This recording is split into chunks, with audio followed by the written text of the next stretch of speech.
Kakos Facts 256 program eno bagita Celebrity Patrol mwe tubeera nga tukunoonyeza abaselebo akoze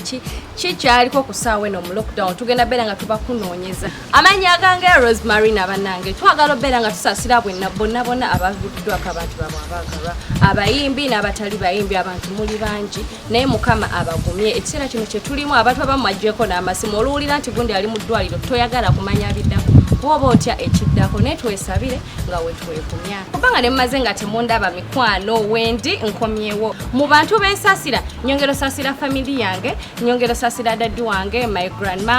grandma lost her child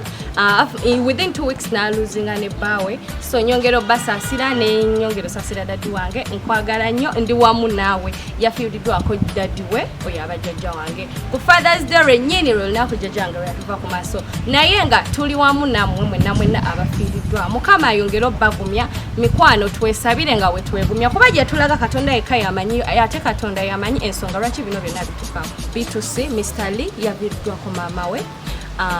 abayimbi ab'enjawulo bagenze ne bamukubagiza bambi ne bamusasira ne bamubeererawo nga wetumanyi nti mweno industry babanga baluganda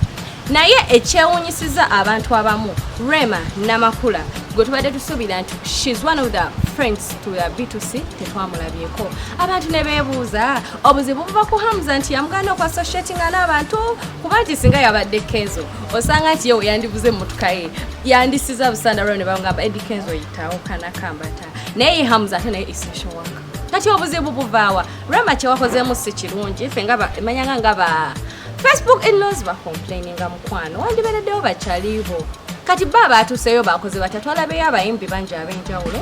naye bo bagenze ne babeererawo munnaabwe baba atuseeyo babaddeyo bati anga tuvudde Rema Namakula mukwano kyemanya ayina ensonga ze tuleme mujajinga nga tugamba musimanyanga mbu Hamza mbu biki kyemanya ayina ensonga ze onyongera okusasira mwana muwala Helen Lukoma naye avibiddwako taatawe yamuvudde ku maaso omwaka guno gwe tulimu mukama yekka yalina otusasira nga wetwesabira nga wetwegumya ffenna awamu naye ate ye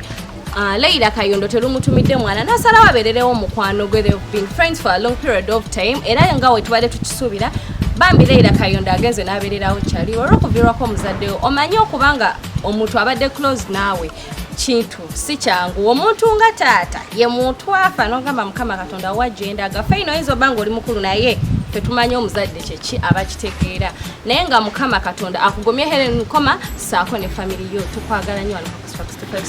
tutuusa condolences zaffe z'ensonga za Pira Sematimba abantu bagamba nga mbusimanyanga mbu ali mu side zeri ez'abasajja banene kati ndowooza mwakitegedde nti naye musajja ate n'okuzaalaazaala Pira Sematimba tulabye stories ja etambula ne Maidi mbusimanyanga nkutaako mu mugongo kati tuli ku process by process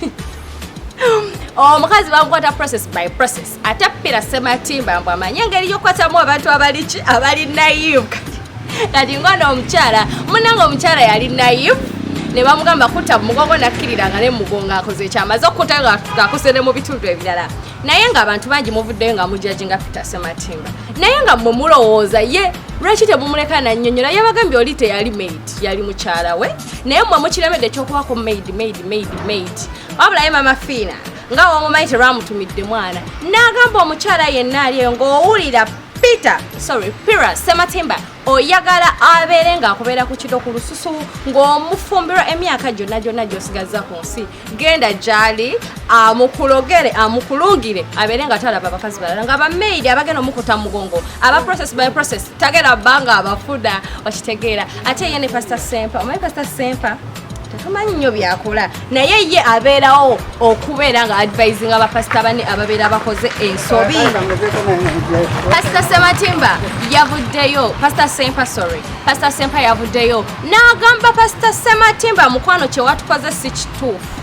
vaayo weetondere bapasitoro ekyo kyewakoze kuba kyewakoze kive eri ffe bapasita olina obeera nga otwetondera ekintu kyewakoze kati bapasita batulaba bulala naye ate si yasoose okukola obuntu ng'obwo pasita modo yavaayo n'afera abapasita abala tuze tubalaba nga babeera mu scandals ez'enjawulo kitegeera kati n'olw'ensonga ye Pastor Sematimba mumwenenye omwami Ntagali abamumanyi mumanyi ali ku church yali Archbishop w'aba Christians naye yavaayo ate no yenne ekya Sematimba nti yali maid nga taliko muntu naye ate ye mwami Ntagali yalabira ddala mukyala nga mufumbo n'agamba mukwano oyo mwami kyokka be batusabisa mu church naye bapasita kyekigenda maaso what is happening Chichi buzibu chi netwe ongera okwesabira kuba pasabira batandise kola ebintu nga bino twatandikira ku Ntagali Mondo waliwo ne pasa yali nabyo omukazi bali wamu ne Mondo kati wuno Semarimba Peter ensonga no zigenda wala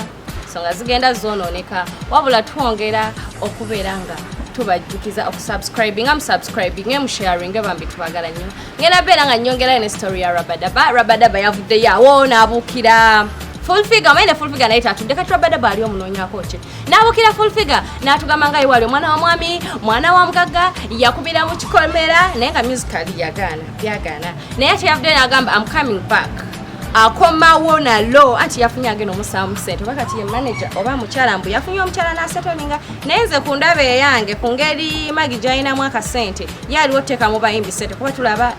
omugenzi yali amuteekateeka mukoka sente ne tulaba Gulunedi tweza ngati Gulunedi yanonayo laavu mukwano zaali sente Gulunedi omutegera mu bintu ebyo kati ne Rabadaba ekyanjawulo ekiri ku Rabadaba ne bali nti ye yayanjudde bali babadde tebakola kinga bali omukawondo kakubye Dumisa naye ate ye Magindoza ali ready oteka mwami we sente munange era sawa yonna musobere hit from Rabadaba omwana w'omwami bambi buchaka fulufiga banyira yafunyeyo na nsobola Rabadaba omwana w'omwami sawa yonna aleta hit tuberenga tukisobira ate ye mwami ojambo bana ojambo nali nkwagala nselebyo nga mukyalira Nina Rosie I was one of your favorite fan naye that's the kitegeza nti kyakwagala just kakenderamu ku katene kalate ye Andre ne Shakira tulabe ebintu bitandise okweraga wavayo n'otugamba mbu Shakira tomumanyi mbu simanga lwe bakonectinze just bya luyimba nato oluyimba lugenda fuka songo twagenza olaba obani yabakuto video wetima tulaba gwatereza blouse za Shakira tasobola zitereza Andre mukwano nga tewabikola ku Nina Rosie watugambanga ebyewaka binaba byewaka ebyo binabera byeno mulya mwenna mutuse n'okulya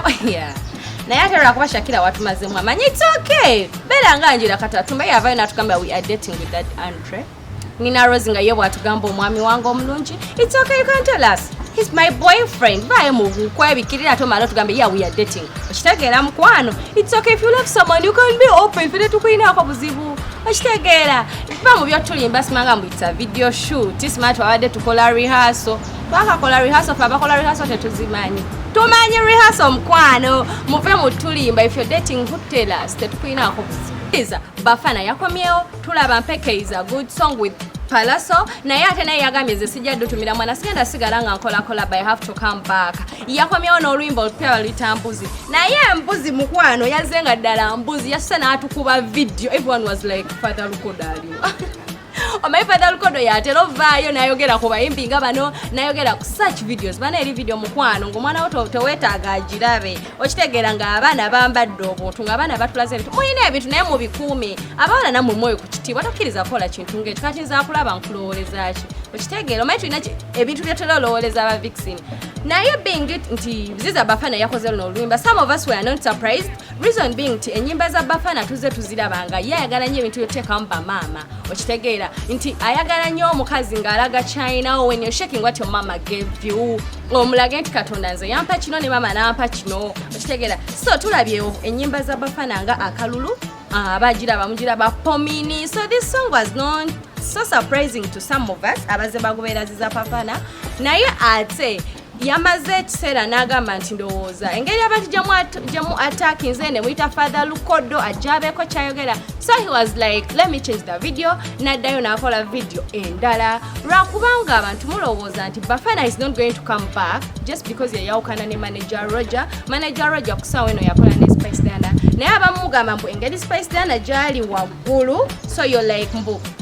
Singa manager Roger teyawukana na Bafana singa Bafana is one of the best artists we have in Uganda so let him prove you wrong this time round gaba letted embuzi okumanya nga he's going to prove you wrong yatuse nokola video eyokubiri kitegeza ki sente weziri he's ready for anything music industry mukwano sinyangu nate n'abayimbi tubasabire kuba tebakola kuva mwaka gwedde tebakola naye mukama yebazibwe they are still doing more music, more songs are coming, videos are coming, so tubasabire mukwano naye nawe oba muyimbi ng'oli ofunayo ekintu ky'okola va mu kutuula okulekana president yaffe